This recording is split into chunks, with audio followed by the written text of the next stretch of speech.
नमस्कार, मैं हूं संजय शर्मा। आप देख रहे हैं 4PM यूपी। उत्तर प्रदेश की राजनीति ने दिल्ली को और दिल्ली की राजनीति ने पूरे देश को हिला दिया है। अब तक बात होती थी मोदी और योगी की लड़ाई की, लेकिन अब बात हो रही है मोदी जी की चरित्र हत्या की। जिस तरह से कांग्रेस ने एक लड़की, उसका वीडियो, फोन रिकॉर्डिंग, ये सब सोशल मीडिया पर डाल दिया, माना जा रहा है कि मोदी के ऊपर ये अब तक का सबसे बड़ा अटैक है। और शायद ये इसलिए कि राहुल गांधी और सोनिया गांधी के खिलाफ FIR हुई नेशनल हेराल्ड में, तो ये कांग्रेस का पलटवार है। लेकिन देश में राजनीति इस स्तर पर उतर आएगी और मोदी जी का रिटायरमेंट से पहले पार्टी के अंदर जब बगावत की बातें हो रही हैं, इस तरह हमला कहां से कहां तक पहुंचाया जाएगा, ये सब बातें बहुत विस्तार से होनी भी चाहिए। क्योंकि ये अंतिम राजनीति के दौर में इस तरह का हमला क्या ठीक है? और मोदी जी के डिनर से क्यों चंद्रबाबू नायडू, नीतीश ऐसे लोग गायब हो गए? क्या दिल्ली के सिंहासन को वाकई खतरा है? दैनिक भास्कर के राजनीतिक संपादक KP मलिक ने मुझसे विस्तार से बातचीत की। आपको लेके चलता हूं उनके पास। 4PM यूपी को सब्सक्राइब करिए, ज्वाइन करिए। आपका अपना चैनल है। यूपी की सबसे एक्सक्लूसिव खबरें आपको यहीं मिलेगी। चलते हैं KP मलिक के पास। 4PM न्यूज नेटवर्क में बहुत बहुत स्वागत है KP मलिक साहब। आपका कोट आज बहुत अच्छा लग रहा है। धन्यवाद संजय जी। ये कोट नहीं है, बंडी है। गरीब आदमी हम लोग। नेहरू जैकेट। जी जी जी, नेहरू जी की जैकेट है। फिर आप वही घुमा फिरा के नेहरू जी पर ले आए। नेहरू आज है नहीं, क्या क्या झेलेंगे नेहरू जी। मोदी जैकेट है ये, समझिए आप बात। देखिए, देश में जो कुछ होता है, चाहे KP मलिक साहब जैकेट पहने या वंदे भारत ट्रेन नहीं चल पाए, उसका एक्सीडेंट हो जाए, दोष सब नेहरू का है। तो आप भी नेहरू जैकेट पहने हुए, तो बात तो इस पे होगी। चलिए मुद्दे पे बात करता हूँ। KP मलिक साहब, बड़ा खराब लग रहा है मुझे राजनीति का ये गिरता हुआ स्तर देखकर। कपिल मिश्रा टाइप के छिछोरे नेता, मतलब मंत्री जी नाराज हो जाएंगे, मुझे पता है, मानहानि का मुकदमा करेंगे मुझ पर, करना चाहिए, लेकिन उनकी हरकतें छिछोरे जैसी हैं कि मैं डंके की चोट पर उनको छिछोरा ही कहूंगा। इन छिछोरे भाई ने दिल्ली विधानसभा में प्रधानमंत्री जी के लिए बहुत आपत्तिजनक एक भाषण दिया था, जिससे प्रधानमंत्री के चरित्र पर बहुत सारे लांछन लगाए थे उन्होंने। और प्रदीप शर्मा जो जेल में है, उनके एक एफिडेविट के आधार पर भाषण दिया। मैं ईमानदारी बताऊं, मैंने ये कल भी कहा था कि अगर मैं किसी से नाराज होता हूँ, चिढ़ता हूँ, तो मैं संवाद खत्म कर देता हूँ। मेरा मतलब ये गलत है, लोकतंत्र में नहीं होना चाहिए, लेकिन मेरे अंदर है, कमी तो है और मैं मानता हूँ। प्रधानमंत्री जी इतने अच्छे हैं कि उन्होंने उसको, कपिल मिश्रा को, माफ कर दिया, जबकि इतनी बड़ी चारित्रिक हत्या मोदी जी की किसी ने नहीं करी थी। यही नहीं, उसको दिल्ली में मिनिस्टर भी बना दिया। और जब लड़ाई शुरू हुई, बीजेपी ने राहुल गांधी को याश कहा, तो पूरी कांग्रेस ने कपिल मिश्रा का वो वीडियो डाल के प्रधानमंत्री का चरित्र हनन करना शुरू कर दिया। दिल्ली में इस तरह की चीजें बड़ी चटकारे लेके बात की जाती है। रिलायंस कंपनी की, जियो की जो शुरुआत हुई थी जियो की, तो उसमें एक DHFL कंपनी थी, यही कंपनी थी जहां तक मुझे याद आ रहा है। उसमें मामा भांजे, मतलब महेंद्र नाटा और विनय वालू, ये दो शख्स हुआ करते थे, और उनके बड़े घोटालों में मैंने एक लंबी कहानी प्रसारित भी की, और उसके अगले चरण पे मेरा काम चल रहा है। वो बताया कि किस तरह वो हजारों करोड़ की कंपनी धोखा करके और फिर खड़ी की गई जियो की स्थापना में। वो विनय मालू जी भी इस तरह का फर्जी दावा करते रहे हैं, ऐसा मुझे कुछ लोगों ने बताया। मैं फिर कहता हूँ, मैं पुष्टि नहीं कर रहा, क्योंकि राजनीति में चंडू खाने की बात होती है कि प्रियंका चोपड़ा आई दुबई में और विनय मालू ने उसका खर्चा दिया, और किन बड़े नेताओं के लिए आई थी वो मुझे बताने की जरूरत नहीं है, क्योंकि वो हमारे विश्व गुरु जी चर्चा में आ गए। मुझे पता है सब का मतलब नहीं होगा, लेकिन कोई बड़बोले होते हैं ना, जैसे विनय मालू ED CBI से बचे हुए हैं, तो चलो मोदी जी का नाम भी बदनाम कर दो। इस तरह के बहुत सारे लोग होते हैं। लेकिन जिस तरह की ये कहानी सामने आई, उस कहानी ने कई बड़े सवाल खड़े किए कि क्या राजनीति में अब इस स्तर तक गिर जाना चाहिए कि एक दूसरे की इस तरह चारित्रिक हत्या करने के लिए सड़क पर उतर आना चाहिए? सोशल मीडिया का प्लेटफॉर्म क्या एक दूसरे के ऊपर हमले करने का माध्यम बन जाना चाहिए? और फिर अगर राजनीति में इतना सब स्तर गिरता चला जाएगा, तो ये रुकेगा कहाँ? कोई हिम्मत होनी चाहिए। आप मोदी जी की विचारधारा के विरोध हो, हमले करो। बीजेपी को भी चाहिए, राहुल गांधी को आप चरित्रहीन करोगे, अय्याश करोगे। जिस आदमी ने अपनी संत जैसी जिंदगी, मैं इसको इस शब्द कहने में कोई समस्या नहीं है, किसी में हिम्मत है कि कड़कड़ाती ठंड में वो आदमी कन्याकुमारी से चल के कश्मीर तक एक हाफ जैकेट में चल जाए? हमारे health minister deputy CM Brajesh Pathak ने कमेटी बनाई थी कि देखें इनको ठंड क्यों नहीं लगती। पता नहीं उस कमेटी ने जांच ब्रजेश पाठक को दी या नहीं दी, लेकिन पूरा देश हैरान था कि आदमी ने अपने शरीर को साधा कैसे है। फिर बाद में पता चला कि वो विपाशना में जाते हैं और शरीर को साधते हैं। वो तो हमने देखा था कि ब्लैक बेल्ट कमांडो, जो ब्लैक बेल्ट, जो सी बेल्ट मिली होती है उन लोगों से, वो कुश्ती लड़ रहे होते हैं, जिम्नेजियम कर रहे होते हैं, तो आदमी ने अपने शरीर को साधा है। सामान्य बात नहीं है। और दूसरा, राहुल गांधी आमतौर पे मैंने देखा नहीं कि झूठ भी बोलते हैं, मतलब छल कपट तो नहीं है उस आदमी के अंदर। उसको आप अगर पार्टी के बैनर पे बीजेपी के अय्याश कहोगे तो ये बीजेपी की गलती, और कांग्रेस ने जो कपिल मिश्रा का भाषण जैसे मोदी जी की चरित्र हत्या की, ये कांग्रेस की गलती। आपको क्या लग रहा है कि क्यों इस स्तर तक छीछल इधर एक दूसरे की कर रहे हैं कि देश के लोगों को बुरा लगे? और प्रधानमंत्री जी का बिल्कुल रिटायरमेंट टाइम है ये। सोचिए, भागवत जी ने भी कह दिया कि अगला प्रधानमंत्री कौन होगा, अब ये मोदी जी बीजेपी चुनेंगे। तो रिटायरमेंट के टाइम पे बूढ़े आदमी की इस तरह बेइज्जती कर रहे हैं, तो मतलब आपको क्या मानना है? संजय जी, देखिए, मैंने लगभग 3 दशक से मैं भी इस क्षेत्र में हूँ, पत्रकारिता में। हमने पार्लियामेंट को बहुत करीब से देखा है, कई प्रधानमंत्रियों को देखा है, पक्ष को विपक्ष को देखा है। इतनी गिरी हुई बातें, इतने गिरे हुए स्तर पे कभी राजनीतिक लोगों को हमने देखा नहीं। हमने वाजपेयी जी की सरकार को बहुत बारीकी से देखा है, मनमोहन की सरकार को देखा है। आरोप प्रत्यारोप नेताओं पे चलते रहते हैं, भ्रष्टाचार के आरोप लगते हैं, तमाम चीजें चरित्रहनन की भी कहीं-कहीं बातें आती हैं, कुछ छोटी-मोटी चीजें हो गई। लेकिन देश के सर्वोच्च पद पर बैठे हुए प्रधानमंत्री, ये बात आपने ठीक कही कि आपके वैचारिक मतभेद हो सकते हैं, आपको मोदी जी पसंद ना आ रहे हो, उनका चेहरा पसंद ना आ रहा हो, लेकिन हमें ये नहीं भूलना चाहिए कि मोदी जी आज देश के प्रधानमंत्री हैं और देश की वो सर्वोच्च पद की कुर्सी पे बैठे हुए हैं। तो आप इस तरह से उनका चारित्रिक हरण करेंगे, ये दुर्भाग्यपूर्ण है। दूसरी बात ये है कि इसकी ज़िम्मेदार कहीं न कहीं भारतीय जनता पार्टी है। आज मुझे लगता है कि मोदी जी का अपमान कराने में भी कुछ भारतीय जनता पार्टी के लोग ही हैं, जो इतनी छूट दे रहे हैं। इसको मैं इसलिए कह रहा हूँ कि आप ये देखिए कि जिनका वो वीडियो है, वो अदने से विधायक थे आम आदमी पार्टी में जब उन्होंने ये भाषण दिया था। आज वो दिल्ली सरकार में जो 3 महत्वपूर्ण मंत्री हैं, महेंद्र वो सिरसा साहब हैं और मजिंदर सिंह सिरसा, दूसरे जो है आपके अ, प्रवेश वर्मा है और तीसरे कपिल मिश्रा हैं। इन तीनों की जोड़ी दिखती है, इनके ऊपर जो है रेखा गुप्ता मुख्यमंत्री हैं। ये लगता है कि 4 लोग मिलकर दिल्ली की सरकार को चला रहे हैं। तो इतना चारित्रिक हरण करने के बाद आपने इनको दिल्ली की कमान दी है, तो क्या ये भारतीय जनता पार्टी की कोई रणनीति है, या भारतीय जनता पार्टी डरती है, या भारतीय जनता पार्टी को इस तरह के ब्लैकमेलर ही पसंद है? ये शुरुआत भारतीय जनता पार्टी के अंदर से हुई। ये मुद्दा आज गरमा क्यों रहा है? ये मुद्दा आज शुरू क्यों हुआ है? ये तो पुराना मामला है। अभी भारतीय जनता पार्टी की ओर से राहुल गांधी को बहुत सारी खराब टिप्पणी की गई और उसमें एक ये कहा गया कि ये अय्याश हैं और ये जब देखो विदेश घूमते रहते हैं और ये विदेश अय्याशी करने जाते हैं। अब ये हुआ कि अगर बड़े लेवल पे इस तरह की छींटाकशी होगी, तो कांग्रेस के भी लोग हैं क्रांतिकारी, तो कांग्रेस के कुछ लोगों ने वो ट्वीट कर दिया पुराना उनका भाषण निकाल के, उसमें एक वीडियो रिकॉर्डिंग भी है, ऑडियो रिकॉर्डिंग भी है। तमाम वो लगभग 8 मिनट की फुटेज को कांग्रेस की तरफ से जारी कर दिया गया। अब आप ये देखिए, जब आरोप प्रत्यारोप का जो सिलसिला दोनों शीर्ष नेताओं के लिए चलेगा, चाहे वो कांग्रेस हो, चाहे वो भारतीय जनता पार्टी हो, तो नीचे वाले जो नेता हैं वो क्या करेंगे? वो बड़े नेता के यहाँ अपने नंबर बढ़ाने के लिए अधिक से अधिक इस तरह की चारित्रिक हत्याएं करेंगे लोगों की। इस तरह से नई-नई चीजें निकाल के लाएँगे।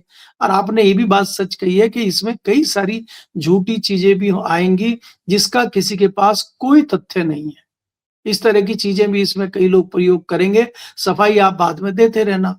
आपके ऊपर तो आक्षेप लग गया और वो चर्चा का विषय तो बन गया। तो ये मुझे लगता है ये भारत की राजनीति में दुर्भाग्यपूर्ण समय है, जो हम इस तरह की चीजें सुन रहे हैं। मैं लगातार आपको कह रहा हूँ कि मैं 90 से लगभग देख रहा हूँ चीजों को। अगर हम देखें जितने भी प्रधानमंत्री हुए हैं, जितने विपक्ष के नेता हुए हैं, उनको एक सम्मान की दृष्टि से देखा जाता था, चाहे वो पक्ष के हों, चाहे वो विपक्ष के हों।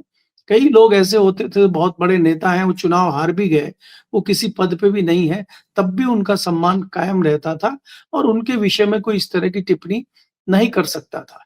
इस तरह का थोड़ा बहुत मामला जो शुरू किया था, ये जब अमर सिंह दौर की शुरुआत हुई, मुलायम सिंह की सरकार बनी। इस तरह की कुछ छोटी-मोटी चीज़ें, छोटी-मोटी चर्चाएँ दिल्ली में अमर सिंह जैसे लोगों ने शुरू की थी। लेकिन उसके बाद फिर वो मनमोहन सिंह की सरकार में हमने कोई इस तरह की ना कोई बड़ी चर्चा सुनी, ना कोई बड़ी घटना देखी। भारतीय जनता पार्टी में इस तरह के आरोप-प्रत्यारोप ज़रूर रहे, लेकिन कोई महत्वपूर्ण चीज़ निकल के इस तरह से पिछले 10 साल में नहीं आई, वो भी हमने नहीं देखी। लेकिन अब जो मैं कुछ दिनों से देख रहा हूँ कि ये जो एक नया दौर आया है कि आपके पास कुछ बचा नहीं है और आप किसी के बेडरूम में घुस गए हैं, किसी के बाथरूम में घुस गए हैं और किसी की निजी ज़िंदगी पे हमला कर रहे हैं, किसी के पर्सनल मामले के पे अटैक कर रहे हैं, तो ये राजनीति के लिए दुर्भाग्यपूर्ण है। मुझे लगता है कि आपस में इससे द्वेष बढ़ेगा और ये कहीं न कहीं भारत की राजनीति के लिए, भारत के संविधान के लिए खतरनाक समय है। इससे मुझे लग रहा है कि नेताओं को बचना चाहिए। अब कई सारी चीज़ें हैं, उसकी शुरुआत हो गई है। अगर कांग्रेस की तरफ से शुरुआत हो रही है, भारतीय जनता पार्टी की तरफ से शुरुआत हो रही है, तो ये निचले स्तर तक जाएगी और अभी ये शुरुआत है, कहाँ तक देखना पड़ेगा हमें, कहाँ तक क्या होगा? ये तो अब समय ही बताएगा संजय जी। ये बात तो ठीक है। दूसरा मैं ये मानता हूँ कि व्यक्तिगत मेरा मानना है कि ये प्रेम संबंध के लिए भी 2 व्यक्ति के बीच की मामला है। मैं तो इसमें उम्र की सीमा भी नहीं मानता, मैं इसमें धर्म और जाति की सीमा भी नहीं मानता। हो सकता है किसी 70 साल के आदमी को 35 साल की महिला से प्रेम हो जाए, मैं इसको बंधन को ये 2 नितांत व्यक्तिगत लोगों के बीच की वो चीज़ है। कांग्रेस के एक मुख्यमंत्री रहे हैं, एक टाइम में प्रधानमंत्री पद के दावेदार थे। प्रेम संबंधों के लिए पूरे उत्तर प्रदेश में बहुत चर्चित थे। उनके बारे में कहा जाता था कि ना जाने कितनी महिलाओं से उनके बहुत व्यक्तिगत रिश्ते हैं, लेकिन विकास पुरुष कहलाते थे। और उन्होंने इतना विकास के काम किए थे कि उनका ये वाला हिस्सा कभी इसकी चर्चा ही नहीं हुई। मतलब लोग इसको बड़े सहज भाव में लेते थे। देश के एक प्रधानमंत्री हुए हैं, भारतीय जनता पार्टी से जुड़े रहे हैं, वाइन भी पीते थे, मछली भी खाते थे, महिला प्रेम के लिए बहुत चर्चित में भी रहे। उन्होंने कहा भी था कि मैं शादी नहीं हुई है लेकिन कुंवारा नहीं हूँ, ऐसे बयान भी दिए, लेकिन कभी भी चरित्र को लेकर चर्चा नहीं हुई। ये माना गया कि व्यक्तित्व राजनीति का इतना बड़ा है कि विपक्ष ने भी कभी इस तरह की चीज़ों पे उनके ऊपर हमले नहीं किए, ना एनडी तिवारी पे किए, ना वाजपेयी जी पे किए। ये क्या लगा कि वरना कोई बीजेपी का प्रधानमंत्री वाइन, शायद माया मैगजीन थी उनके, वो वाइन पीते हुए फोटो छपा था उसमें और मछली खाते हुए। और ये सबको पता है कि अटल बिहारी वाजपेयी जी शराब भी पीते थे और नॉन वेज भी खाते थे, लेकिन कभी मुद्दा नहीं बना, विपक्ष ने भी नहीं कहा कभी भी, क्योंकि उनका व्यक्तित्व इतना बड़ा था, उनके विकास के कार्य इतने बड़े थे, ये मुद्दे नहीं थे, ये लगा उनकी निजी जिंदगी है। मोदी जी के बारे में मैं प्रमाण कहीं पे भी नहीं है, मतलब इन कहानियों का एक प्रदीप शर्मा का हलफनामा है सुप्रीम कोर्ट का, लेकिन आप मानेंगे 12 सालों में ये मोदी के ऊपर सबसे बड़ा राजनीतिक हमला इसलिए भी है क्योंकि ये उनकी चरित्र हत्या है, और वो भी ऐसे समय में की गई है जब भारतीय जनता पार्टी के अंदर बगावत की बू आ रही है। आज मुझे दिल्ली के पॉलिटिकल गलियारे से किसी मित्र ने बताया कि भारतीय जनता पार्टी के नेता ही इस वीडियो को आगे आगे वायरल करा रहे हैं कि देखो मोदी जी का ये विकेट गिर गया। आपको लगता है कि इस दौर में जब मोदी जी के सितारे थोड़े थोड़े परेशानी में आए हैं, भले वो बिहार चुनाव जीत गए हों, लेकिन पार्टी के अंदर संसदीय दल की बैठक करने की हिम्मत नहीं जुटा रहे हैं। ऐसे मौके पर ये चीज़ बड़ा विस्फोट करेगी, क्योंकि अभी उन्होंने कभी मिलने का टाइम नहीं देते सांसदों को। अब उन्होंने एनडीए की बैठक डिनर पर बुलाया सांसदों को, तो कोई सांसद गई नहीं, सहयोगी दल नहीं है, नीतीश चंद्रबाबू नायडू गायब हैं, डिनर पे नहीं गए, मोदी के बुलाने पे नहीं गए। ऐसे में कांग्रेस ने क्या जानबूझ के वो वक्त चुना हमले का, और मोदी के जीवन का सबसे खराब वक्त पे हमला किया, और शायद इसलिए किया क्योंकि राहुल गांधी और सोनिया गांधी पे एफआईआर हुई थी, तो लगा कि अब ब्रह्मास्त्र चल दो। इस ब्रह्मास्त्र के बाद मोदी जी की सारी छवि खत्म, क्योंकि इंटरनेशनल लेवल पे अब ये बात चर्चा का विषय है। अमेरिका लंदन में रह रहे मेरे कई दोस्तों ने मुझसे फ़ोन करके पूछा ये सब चल क्या रहा है। तो ये क्या आपको लगता है कि इस वक्त पे जब उनका रिटायरमेंट प्लान बना रहा है, संघ कह रहा है अगला प्रधानमंत्री मोदी या बीजेपी तय करेंगे, मतलब अगला प्रधानमंत्री कोई तय होने की चर्चा चल रही है, ये हमला कितना घातक होगा मोदी के लिए? संजय जी, पहले तो आपको ये समझना होगा कि मोदी जी का जो ये सिस्टम आज की डेट में चल रहा है, इसमें कांग्रेस का कोई बहुत बड़ा हाथ हो या कांग्रेस कोई बहुत बड़ी रणनीति कर रही हो, मुझे ऐसे दिखाई नहीं देता है। कांग्रेस के पास कुछ है ही नहीं। अब बताइए, प्रधानमंत्री के दफ्तर में, प्रधानमंत्री के कार्यालय में कई सारी जो उठापटक हुई है, उसमें कांग्रेस का क्या लेना-देना? कांग्रेस को तो कानो कान हवा भी नहीं है, तो ये कहां से हो गया? तो ये तो इंटरनल मामला है, अंदर के ही किसी व्यक्ति ने इस तरह की चीजें लीक की है, जिसमें हिरेन जोशी हो, चाहे नवनीत सहगल हो, चाहे वो हितेश जैन हो। इन लोगों के तो इस्तीफे भी हो गए, हितेश जैन के और नवनीत सहगल के। और हितेश जोशी का जो है, उनका हिरेन जोशी का इस्तीफा हुआ है कि नहीं हुआ, अभी तक उनका सफाई नहीं आई है, लेकिन लगभग लगभग उनको भी हटा दिया गया है। तो इस उठापटक में तो कहीं कांग्रेस का हाथ है नहीं। तो ये जो हम चर्चाएं पिछले दिनों से कर रहे हैं कि अब भारतीय जनता पार्टी में ही दो या तीन गुट बन गए हैं जो मोदी जी को हटाना चाहते हैं। अब मोदी जी को बाहर वालों से खतरा नहीं है, बाहर से लड़ाई लड़ने की जरूरत नहीं, मोदी जी अंदर ही लड़ाई लड़ रहे हैं और अंदर के लोग ही शुरू हो गए हैं। अब इस लड़ाई में संघ ने भी एक पाला ले लिया है। अब संघ को भी एक तरफ खड़ा होना है, इसीलिए संघ ने पूछ लिया है कि भाई मोदी जी का उत्तराधिकारी कौन होगा। अब ये देखिए, कल तक भारतीय जनता पार्टी के अध्यक्ष कह रहे थे कि हमें संघ की जरूरत ही नहीं है और हम इस लायक हो गए हैं कि हम खुद मुख्तार बनेंगे, और आज संघ कह रहा है कि मोदी जी का उत्तराधिकारी चुनना है। तो मोदी जी के उत्तराधिकारी की बात कहां से आ गई है? तो इस तरह की चर्चाएं हैं कि मोदी जी की जो अंतिम बेला है, उसमें सब लोग अपनी कवायद कर रहे हैं। भारतीय जनता पार्टी के जो लोग किनारे हैं, भारतीय जनता पार्टी के जो लोग अभी चाहते हैं कि उनको कुछ मिलेगा या वो प्रतीक्षा में है, वो उन्होंने अपने पत्ते जो है फेंटने शुरू कर दिए हैं। और हाल ही में आज आपने तो देखा जिस प्रकार से उत्तर प्रदेश का भारतीय जनता पार्टी का अध्यक्ष चुना गया है, वो बताता है कि अभी भी आरएसएस के डंडे में दम है। क्योंकि ये जो आज अध्यक्ष बने हैं, ना ये दिल्ली की पसंद है, ना ये बाबा की पसंद है, ये दोनों की मिलीजुली पसंद है, नाराज इनसे कोई नहीं है। तो इसलिए ऐसे बीच के व्यक्ति को बनाना जिसको दोनों एक्सेप्ट करें, तो ये जताता है कि कहीं ना कहीं आरएसएस मजबूती के साथ आज भी खड़ा है। इसके अलावा साफ कर दिया गया है आरएसएस की तरफ से कि योगी जी को हटाने की, योगी जी को हिलाने की कोई बात नहीं होगी, और जो व्यक्ति इस तरह की चर्चा करेगा उसको पार्टी द्रोही माना जाएगा। तो इतना कड़ा एक्शन आरएसएस कैसे ले सकती है बिना मजबूती के?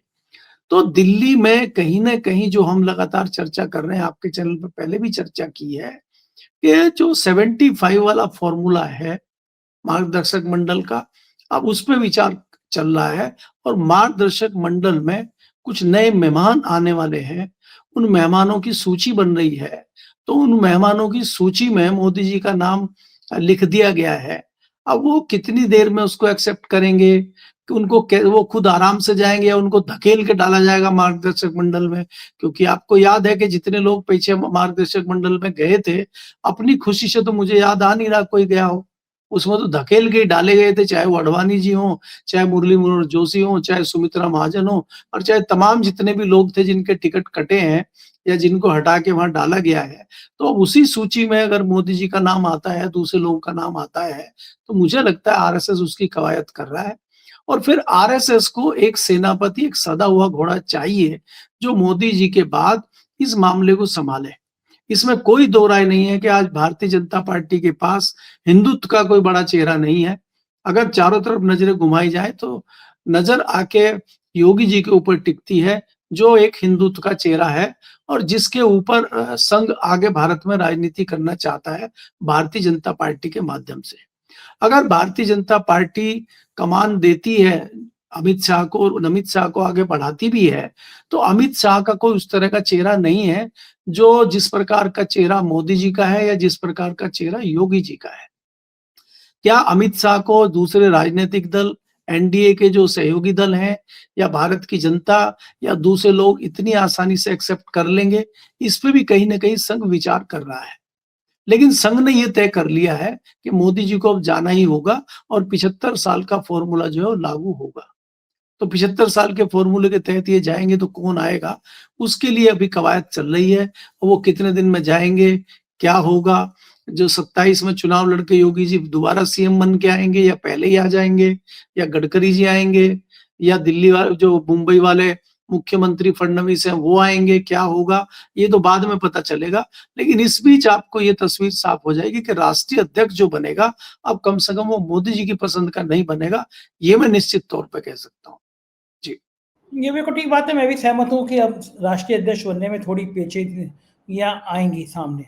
लेकिन ये चंद्रबाबू नायडू और नीतीश कुमार क्या कर रहे हैं? ये डिनर में इनका जाना, ना जाना, ये सब चर्चा का विषय बन जाता है पॉलिटिकल गलियारे में। बिहार में जो जिस तरह चुनाव के बाद खेल किए गए, नीतीश को रोकने की कोशिश की गई, बाद में भी नीतीश के साथ खेला करने की कोशिश की गई। उसका नतीजा है कि क्या नीतीश और चंद्रबाबू नायडू अलग खिचड़ी बना रहे हैं? हमारे एस्ट्रोलॉजर साहब ने तो ज्योतिषी जी ने दावा कर दिया कि सत्ता परिवर्तन के योग बन रहे हैं, लेकिन ये ज्योतिष की बातें हैं। लेकिन आपका ज्ञान क्या कहता है? आपका ज्योतिष नहीं तो राजनीति का ज्ञान क्या कहता है कि क्या दिल्ली की सरकार को, दिल्ली की सत्ता को कहीं से खतरा हो सकता है, या ये सब केवल बातें हैं? नहीं संजय जी, देखिए हम तो तथ्यों के आधार पे या हालात के आधार पर विश्लेषण करते हैं, हम कोई ज्योतिष वाली बात नहीं करते हैं। और उससे आप भी सहमत होंगे कि जिस प्रकार से आज नीतीश कुमार जिस कोने में खड़े हैं, नीतीश कुमार जिस स्थिति में आज बिहार में अपनी सरकार चला रहे हैं, क्या नीतीश कुमार जी मजबूत हैं? नीतीश कुमार तो अपनी पार्टी को टूटी हुई मान रहे हैं, इसीलिए वो सब चीजें छोड़कर अपनी पार्टी को मजबूत करने पर लगे हुए हैं। वो भली भांति जानते हैं कि मेरी पार्टी को तोड़ने के लिए भारतीय जनता पार्टी लगातार साम दाम दंड भेद कर रही है और उसकी पूरी कोशिश है तोड़ने के लिए। 80% पार्टी वो पहले ही तोड़ चुके हैं। दिखाने के लिए जेडीयू में नेता हैं, लेकिन असली में तो वो भारतीय जनता पार्टी में जा चुके हैं। जो नीतीश कुमार के बाद दूसरी पंक्ति के नेता हैं, चाहे वो संजय झा हो, चाहे वो लल्लन सिंह हो, वो पहले ही जा चुके हैं, भारतीय जनता पार्टी की बोली बोल रहे हैं वो। और अभी तो आपने देखा कि चंद रोज पहले संजय झा ने कहा कि भाई हम जो है निशांत कुमार को चाहते हैं कि वो जल्दी से अपना कार्यभार संभालें और नीतीश कुमार राजनीति में आए। अब नीतीश कुमार अगर हटेंगे और निशांत कुमार आएंगे तो क्या होगा? तो निशांत कुमार का जो है शिकार करना भारतीय जनता पार्टी के लिए आसान हो जाएगा। नीतीश कुमार को हटाना, उनको पलटी देना, उनको पटकनी देना भाजपा के लिए बड़ा मुश्किल हो रहा है। तो ऐसे में भारतीय जनता पार्टी चाहती है कि नीतीश हटे, निशांत कुमार आए, ताकि उसका आसानी से शिकार कर लिया जाए। इसका उदाहरण ये है संजय जी, अगर लालू प्रसाद यादव आज स्थिति थोड़ी ठीक होती, उनका स्वास्थ्य ठीक होता और आरजेडी की कमान उनके हाथ में होती, तो नतीजे और अच्छे होते आरजेडी के। तेजस्वी यादव उस तरह की चीजों को नहीं संभाल पाए, उनको चारों तरफ से घेर लिया और बहुत सारी चीजें हुई जो पर्दे के पीछे हैं, जो सामने दिखती नहीं है। भारतीय जनता पार्टी ने उसमें बहुत अहम रोल निभाया उस पार्टी को खत्म करने के लिए। तो इसी तर्ज पे भारतीय जनता पार्टी निशांत कुमार को लाकर पार्टी को खोखला करना चाहती है और ये चीज भली भांति नीतीश कुमार जानते हैं, इसलिए वो भारतीय जनता पार्टी के पकड़ में नहीं आ रहे हैं। दूसरा, अगर आप नायडू की बात करते हैं, नायडू के लड़के को टाइट करने के लिए इंडिगो के तमाम चीजें चल रही हैं। इंडिगो का जिस तरह से विवाद चल रहा है, सरकार की तरफ से कोई उनकी सपोर्ट में कोई बहुत खुलेआम इस तरह की कोई चीज दिखाई नहीं दी, वो लड़के को अकेला छोड़ दिया गया। तो इससे कहीं ना कहीं चंद्रबाबू नायडू भी खपा है। दूसरी चीज है, चंद्रबाबू नायडू सपोर्ट दे रहे हैं, पैसा ले रहे हैं, लेकिन वो उनको भी आगे राजनीति करनी है, उनके बेटे को भी आगे राजनीति करनी है, तो वो भारतीय जनता पार्टी के चक्कर में अपनी राजनीति को तबाह नहीं करेंगे। इसके अलावा आप हाल देख रहे हैं एकनाथ शिंदे का क्या हाल भारतीय जनता पार्टी ने किया है। मोदी जी राज ठाकरे के बेटे के साले की शादी में पहुंच गए, तो मोदी जी क्या कर रहे हैं? जब मोदी जी साले की शादी में पहुंच गए हैं, तो एकनाथ शिंदे इनका डिनर करके क्या करेंगे? तो ये तमाम चीजें हैं कि जिस प्रकार से भारतीय जनता पार्टी इन लोगों को खत्म करके अपना वर्चस्व बनाना चाह रही है। ये चीजें ये बहुत दिनों से सोच रहे हैं, लेकिन एकाएक मोदी जी इनके पास जाके इनको पुचकारने की कोशिश कर रहे हैं। तो ये लोग भी समझ चुके हैं कि मोदी के हाथ में अब बहुत ज्यादा कुछ बचा नहीं है, और अगर आप गए तो खतरा आपको ज्यादा होगा बचने के मुकाबले, क्योंकि वहां पे तो टारगेट पे आ जाएंगे आप जाते ही, क्योंकि गदाधारी भीम जो बैठे हुए हैं वो तो नोट कर रहे हैं एक एक चीज को। तो इसलिए ये लोग नहीं गए हैं। इनके छोटे मोटे सांसद वांसद जो जाने थे चले गए, कोई चारों में से कोई महत्वपूर्ण आदमी नहीं गया। और ये आप कहेंगे कि इन चारों के कंधे पे ही आज दिल्ली की कुर्सी टिकी हुई है, अगर इन चारों में से कोई एक भी हिलता है तो कुर्सी डगमगा जाएगी। तो उस कुर्सी को बचाने के लिए कवायद तो मोदी जी कर रहे हैं, लेकिन इस कवायद में वो कितने कामयाब होंगे ये अभी देखना बाकी है। बिल्कुल ठीक कह रहे हैं केपी मलिक साहब। राजनीति की डगर है ही इतनी पथरीली कि कब कहाँ क्या हो जाए कुछ कहा नहीं जा सकता। फिलहाल बहुत बहुत शुक्रिया कि आपने मुझे समय दिया, मुझसे बातचीत की। धन्यवाद। ये थे केपी मलिक जी। पूरी बातचीत आपने सुनी, कैसी लगी बातचीत बताइएगा जरूर। शुक्रिया, थैंक यू। है।